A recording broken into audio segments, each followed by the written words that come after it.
salut les joueurs de tennis et bienvenue dans cette nouvelle vidéo. Je me posais la question il y a quelques temps, donc dans une vidéo que vous pouvez aller voir ici, je remarquais plutôt qu'il y a une évolution au niveau des tailles et qu'il y a de plus en plus de joueurs grands qui arrivent sur le circuit. Et il y a une incidence à ça, c'est que plus on est grand, plus on a d'angle et de force au service et du coup on peut mettre plus facilement des aces. Donc il se trouve qu'à une certaine époque, les aces commençant à prendre le dessus sur le jeu, les gens voulaient avoir plus d'échanges, donc on a commencé à ralentir les surfaces. Et du coup on a une homogénéisation des surfaces. Et c'est pour ça que certains joueurs qui sont spécialistes de terre battue, notamment Nadal, arrivent à Wimbledon parce que Wimbledon est plus lent que l'US Open par exemple. Et c'est pour ça que Nadal a plus de difficultés à gagner l'US Open que Wimbledon. Sans parler du fait que l'herbe, avec le jeu qui a évolué, les gens faisant moins service volé restent au fond.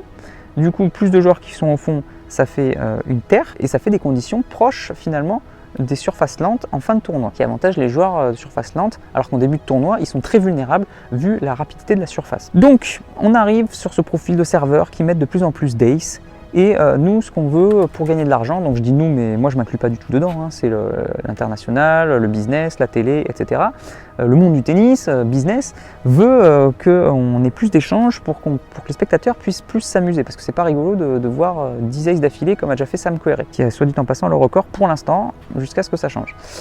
Donc, comment faire? Est-ce qu'on va continuer à ralentir les surfaces de plus en plus? Déjà que cette ralentissation des surfaces va vers une homogénéisation des styles de jeu, on va vers des styles de contreurs comme Djoko et Murray, et les styles de jeu opposés commencent à diminuer. Avant c'était génial, il y avait des oppositions de styles, il y avait un serveur relayeur, il y avait l'attaquant de fond de cours, il y avait le défenseur, il y avait le mec qui fait que limer. Maintenant, tous les mecs savent contrer et attendre du fond, tout le monde sait attaquer bien sûr, tout le monde sait le voleyer pour finir, mais il n'y a pas de vrai serveur volleyeur, il n'y a pas de vrai chipper. Donc il y en a encore, mais c'est des exceptions, c'est les derniers. Donc comment on va faire pour contrer ce service? Tant pis pour ceux qui aiment les traditions, mais j'ai l'impression qu'on se profile vers un changement réglementaire où il n'y aura qu'une balle utilisée. Alors ce changement de règlement, ça fait pas, c'est pas nouveau, hein, ça fait depuis plusieurs années qu'on l'envisage. Je me rappelle il y a déjà 5-6 ans on en parlait, on l'a déjà testé dans des challengers et à chaque fois la réponse a été unanime des joueurs, non. Pour l'instant la tradition gagne et les joueurs préfèrent avoir 2 balles plutôt qu'une balle. Et ce qui est tout à fait logique quand on est habitué à ça, les traditions sont très fortes au niveau du tennis, mais les traditions, même si elles durent dans le temps, ne sont jamais illimitées et il y a toujours un moment où la réglementation finit par passer. Je pense notamment au changement de règle du tie-break, fin de set, des points décisifs en double, etc. Plein de ces petits ajustements réglementaires. La question est, qu'est-ce qui va se passer? Qu'est-ce qui se passe? Waouh, j'ai été transporté dans le futur! Ah la vache, il fait chaud! 35 degrés. Hey, jolie casquette.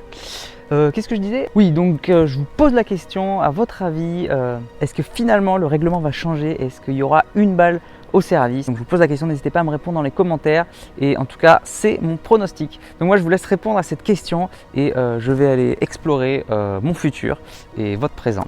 Je vous dis à la prochaine pour une nouvelle vidéo. En attendant, n'oubliez pas, allez jouer au tennis, progressez, allez dans le futur et surtout, faites-vous plaisir.